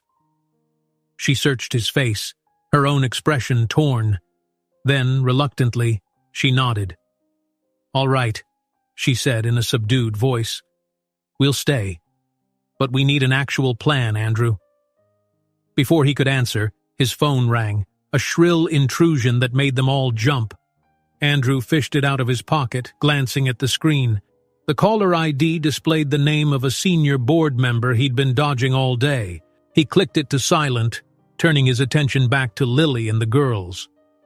"Let's go inside," he said. "We'll talk about next steps." They returned to the apartment, passing through the now wary stares of the building staff. Word of Andrew's public declaration had likely spread among them. In the elevator, no one spoke. The children clung to Lily's arms, as if the abrupt hush made the space oppressive. Andrew's stomach churned, anticipating the wrath he would face from the board. No sooner had they stepped into the apartment than his phone buzzed again and again. This time, the voicemail beep sounded. Andrew let out a frustrated sigh, knuckles whitening around the device. "I'll listen to it," he muttered, retreating into the kitchen for a shred of privacy. Lily helped the girls put their coats away, then coaxed them into the living room with an educational show on the small television. "Just for a bit, okay?" she murmured to them. As the colorful images lit up the screen, Lily followed Andrew, worry etched into her brow. He stood against the marble countertop, phone pressed to his ear, face pale. "Yes, I understand," he was saying. "If that's the board's decision, then fine. I'll be there." When he hung up, Lily glimpsed the anger in his expression. "What is it?" He slipped the phone into his pocket with a trembling hand. "Emergency board meeting. he said quietly. Apparently some major investors have threatened to back out if I don't resolve my personal issues immediately. Lily felt a stab of guilt. I knew this would happen, she whispered. We're costing you everything you've worked for. He stepped forward, about to protest, but another phone call erupted, this time vibrating relentlessly in his pocket. He silenced it, jaw tight. I have to go, he said, voice clipped. They'll make a move whether I show up or not, but I need to face them. Stay here and keep the doors locked. The guard downstairs will keep watch. Lily's eyes darted toward the living room, where the girls were half watching cartoons, half listening to the tension in the kitchen. We'll be okay, she said, voice trembling with equal parts fear and determination. Just come back to us. Andrew forced a small, reassuring smile and brushed a kiss across Lily's forehead. The gesture felt unfamiliar yet oddly comforting. I promise, he said before striding out. The boardroom in Andrew's corporate tower brimmed with tension. Men and women in tailored suits sat around a long table, their eyes flicking between each other as Andrew entered. His father stood near the window, stern features hardened with disapproval. A hush fell over the room. Andrew closed the door firmly, the click echoing against the polished wood. You wanted me here? He said, scanning their stony faces. A senior partner cleared his throat, glancing at a folder in front of him. Andrew, let's get straight to the point. This morning's press conference has generated an avalanche of calls from our investors. They're concerned about rumors of blackmail, intimidation, and, quite frankly, your personal entanglements with a homeless mother and 3 children. Andrew bristled at the dismissive phrase. They're not just random children, they're my daughters, and the intimidation is coming from inside these walls. An uneasy stir rippled across the table. His father stepped forward, clearing his throat. Son, you've put this entire company in jeopardy with your little public stunt. The investors want stability and continuity. We can't afford a tabloid-style fiasco. Andrew leveled his father with a steely glare. Is that what you call ensuring the safety of my family? A fiasco? They were nearly attacked in our own home by people acting under someone's orders. If you had any decency, you'd support me instead of throwing me under the bus. His father's jaw tightened. Don't play righteous. You're risking everything we built. Now, the board has voted on a temporary measure. A woman in a gray pantsuit lifted a sheet of paper, reading from it aloud. Andrew Collins is to be suspended from his current position pending an internal investigation into the alleged wrongdoing and negative publicity that threatens ongoing projects. During this suspension, he will not represent the company in an official capacity, and all major decisions will be handled by a designated interim executive. Andrew's heartbeat pounded in his ears. You're suspending me? He echoed, voice shaking with anger. For what? Refusing to abandon my children? It's for the good of the company, the senior partner insisted, though he wouldn't meet Andrew's eyes. We have to show the investors we're taking steps. Andrew's father spread his hands in mock regret. I warned you, Andrew. I told you this was a mistake, that Lily's presence would only bring trouble. Now look where we are.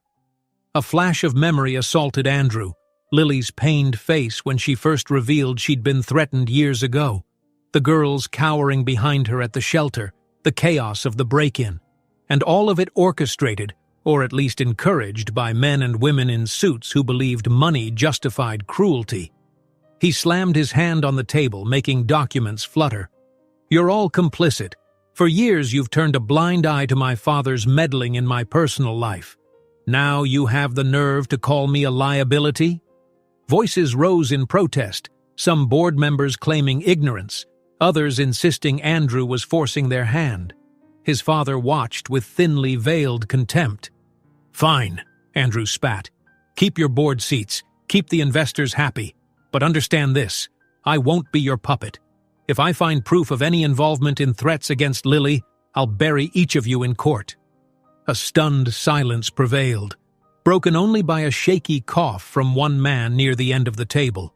Andrew glared around the room, then turned on his heel and strode out, As he passed down the glossy corridor, staff members avoided his gaze, sensing the tension crackling off him. In the elevator, Andrew leaned against the mirrored wall, lungs aching from suppressed rage. Suspended, possibly on track to lose everything he'd built in a matter of days. He thought of Lily's anxious eyes and the children who had only just begun to trust him. Would they blame themselves for the fallout? Outside the building, he slid into his car, hands trembling on the steering wheel. He wanted to scream, punch something, demand retribution for every bit of heartbreak inflicted upon Lily and the girls. Instead, he drove back to the apartment, city lights blurring as the sun dipped low in the sky. Upon returning, Andrew found the apartment still and subdued. Lily ushered the children to the bedroom so the adults could speak in private. They gave Andrew curious looks, as if sensing the invisible storm of emotions behind his tired eyes. He and Lily sat down at the dining table, neither quite meeting the other's gaze at first. When she finally looked up, Lily read the truth in his expression. "They fired you," she murmured, voice heavy with guilt. "Suspended officially," he corrected with a mirthless chuckle. "But yes, effectively fired. They're shutting me out until the scandal dies down." She reached for his hand, her own trembling. "I'm so sorry. I should have left when I said I would before it got this bad." He shook his head fiercely, eyes bright with tears he refused to shed. "Don't ever say that. We belong together. If the cost of that is losing everything else, so be it." Her lips parted, but no words came. He realized she was wrestling with the weight of it all, his career, the constant threats, the knowledge that his downfall was tied to her reappearance. She tried to speak, but her voice wavered. Andrew swallowed, forcing air into his lungs. For a moment he heard the quiet murmur of the children in the next room, a reminder of what truly mattered. After years of ignoring the truth, he'd finally found them, and that bond was priceless. His voice wavered as he tells Lily, "They took everything, but I won't lose you too." Lily's eyes fill with tears, uncertain of what comes next now that Andrew's fortune and status are in peril. Andrew woke to the thin rays of morning light streaming through the blinds, illuminating the cramped but cozy bedroom. For the first time in days, a calm settled over his heart. No deadlines, no urgent calls from the board, no immediate danger lurking outside the door, at least for the moment. He rubbed the sleep from his eyes and glanced around, noting how different life felt now that his official ties to the old corporate world had been severed. He slid quietly into the hallway, careful not to wake Lily or the girls in the adjoining room. Since his suspension, the hush of early morning had become a rare solace. Though financial worries nipped at his thoughts, he also felt an odd sense of freedom. Without the constant business demands, he could finally focus on the people he cared about. Padding into the small kitchen, Andrew found a faint trickle of light catching dust motes in the air. The apartment was no longer as polished or luxurious as the one they'd first inhabited. After everything came crashing down, he'd moved them into a more modest place, comfortable enough for a family but far from extravagant. The largest benefit was the lowered profile, fewer curious neighbors, fewer prying eyes, and a fresh start in a simpler environment. He set about making coffee, smiling when he realized there wasn't a fancy machine with 100 settings, just an old kettle and a metal strainer for grounds. Lily had teased him about it at first, but it felt right. He flicked on a burner, the gentle click of the stove a comforting sound in the quiet dawn. Footsteps approached behind him. He turned to see Lily standing in the doorway, hair rumpled from sleep, wearing an oversized sweater. She caught his gaze and offered him a small, contented smile. "You're up early," she said softly. "Couldn't sleep," he admitted, gesturing to the kettle. "Figured I'd make coffee. How are the girls?" She stepped closer, hugging herself against the morning chill. "They're still out, which is good. They need the rest. Things have been calmer." Andrew's chest tightened at the thought of how turbulent the last few months had been, with bribes, threats, and violence turning their lives upside down. After the public showdown, the ominous calls and intrusive visitors had gradually tapered off, perhaps because Andrew had forced too much of their scheming into the open, making it riskier for them to continue. He suspected the threat still lingered, but for now, he was grateful for the lull. "Want to talk about your job prospects?" Lily asked, reading his subdued mood. He filled 2 mismatched mugs with steaming coffee. "I still have that offer," he said, recalling a conversation with a sympathetic investor who admired Andrew's integrity. "It's smaller scale, but it could be a solid start." Lily nodded, sipping carefully. "Smaller scale might mean less money," she said, "but maybe that's not so bad." He reached out and brushed her free hand with his fingertips. "After everything, I'd take honesty and stability over big paychecks any day." He paused, wrestling with his next words. "I'm still sorry about how my family treated you, how it forced us, to miss those years." She squeezed his hand gently. "We can't go back in time," she said. "Let's just make the future count." Andrew smiled, feeling that slow, steady warmth that came with the realization that Lily no longer seemed poised to bolt. The sound of a door creaking interrupted them. One of the girls emerged, rubbing her eyes, her hair stuck up in a messy tumble of curls. She blinked, as if trying to adjust to the light. "Morning," Andrew said, a tenderness in his voice he never thought he'd be able to use with a daughter he hadn't known. "Did you sleep okay?" She nodded shyly, shuffling to Lily's side. Lily ruffled her hair affectionately, guiding her toward the small table. Andrew poured a little milk into a mug and handed it to her. The girl muttered a quiet, "Thank you." Andrew could have melted on the spot. Soon the other 2 emerged as well. The youngest, clutching a threadbare stuffed animal, clung to Lily's leg. The oldest, eyes half open, gave Andrew a cautious smile. He marveled at how each day their trust in him grew a fraction more. Every small gesture, like them letting him comb their hair or help with their shoes, felt like a victory. After a shared breakfast of scrambled eggs and toast, Andrew and Lily corralled the girls into a gentle routine. Lily supervised their homework and reading activities while Andrew tidied up the kitchen. Only then, with the children occupied, did Andrew slip into the living room to check his phone. There were messages from a few curious acquaintances, some sympathetic texts from distant relatives, and one from the investor he'd spoken to a week ago. He tapped the screen to open it. The man had asked if Andrew was still interested in partnering on a modest real estate venture, less glamorous, but built on a foundation of ethical housing developments. Andrew's pulse skipped.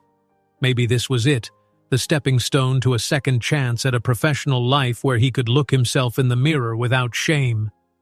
He typed a quick response. "Yes, I'm in. Let's finalize terms." His thumb hovered, heart pounding at the prospect of diving into a new project. Then he hit send. A subtle wave of relief washed over him. No more dancing around the board's demands or his father's manipulations. He would start anew on his own terms. Lily peeked in, noticing his pensive expression. "Everything okay?" He nodded slowly. "I think so. We might have a new beginning."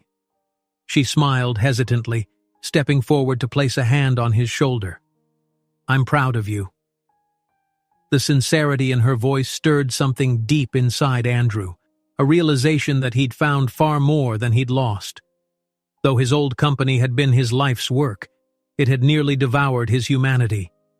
Now, with Lily and the girls, he felt more alive. "I'm going to show them I can do better," he whispered, more to himself than to her. "They wanted me gone because I wouldn't abandon my own family. I'll prove I never needed that toxic environment." She linked her fingers through his. "And we'll all prove we can move forward." The rest of the day passed in pleasant, if humble, domestic tasks. A quick grocery run, a visit to a nearby park, where the children squealed and clambered over a colorful jungle gym, and a chance for Andrew to show them how to buy fresh produce at a local stand, something that delighted them more than he'd expected. The smallest girl insisted on carrying the bag of apples, stumbling under its weight but grinning each time Andrew asked if she needed help. At dinner time, Lily and Andrew worked side by side, chopping vegetables and sharing quiet jokes under the single overhead light. The children giggled in the background, drawing pictures of tall buildings and little stick figures they proudly labeled as Mom, Dad, Me. Each new crayon stroke felt like a piece of healing. Andrew noticed that for the first time, they were scribbling him into their family scenes without hesitation. "I love it," Andrew said when one of them brought a picture for approval. It featured a wobbly but heartwarming drawing of a house, Lily and Andrew in front, 3 smaller figures in between. The child pointed to the figure meant to be Andrew, who sported an oversized tie and a comically large grin. After dinner, they all crowded on the couch for a simple movie night. The storyline hardly mattered. It was the closeness that gave Andrew a sense of peace he hadn't felt in years. Lily dozed off halfway through, her head on Andrew's shoulder. The youngest curled up against Lily, while the older 2 huddled under a shared blanket, eyes glued to the flickering screen. By the time the credits rolled, only the oldest girl was still awake, valiantly fighting sleep. Andrew ushered them all to bed, tucking blankets around each dozing child with the care of a father who cherished every second. Finally, he carried the youngest to her room, gently laying her down on the small twin bed. Lily helped the older 2 settle in, exchanging soft goodnights. Once the children were asleep, Andrew and Lily lingered in the quiet living room.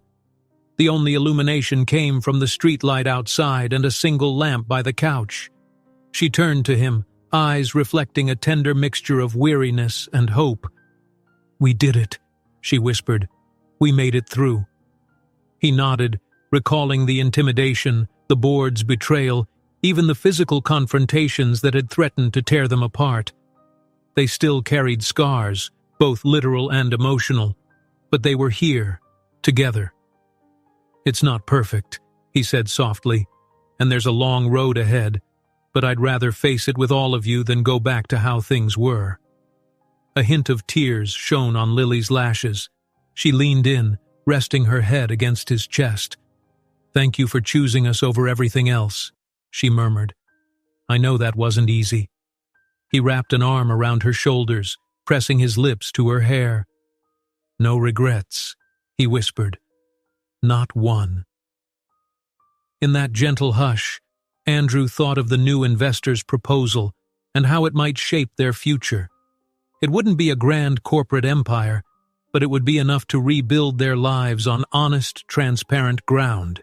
He pictured himself one day showing the girls how to manage a small business ethically, letting them see a father who valued people over profit. The final hours of the evening drifted by in companionable silence, broken only by the hum of the heater and the occasional passing car outside. At last, Lily headed to their modest bedroom, stifling a yawn. Andrew lingered, tiptoeing into the hallway to check once more on the girls. He found them all fast asleep, arms and legs tangled in comfortable chaos. He stood there, leaning against the doorframe, heart swelling with gratitude for a family he never thought he'd have. After everything they'd endured, lies, manipulation, threats, here they were, beginning again. With a deep breath, he stepped in softly, crouching by the nearest bed, gazing at a peaceful face that reminded him so much of Lily. Then he looked over at the other 2, snuggled into pillows, breathing in synchronized rhythms. In the stillness, he murmured the words he wished he'd been able to say from the start. "Money can buy a lot, but it can't buy second chances. Thank goodness we're making the most of ours." If you enjoyed this story, don't miss the next one. Just click on the screen.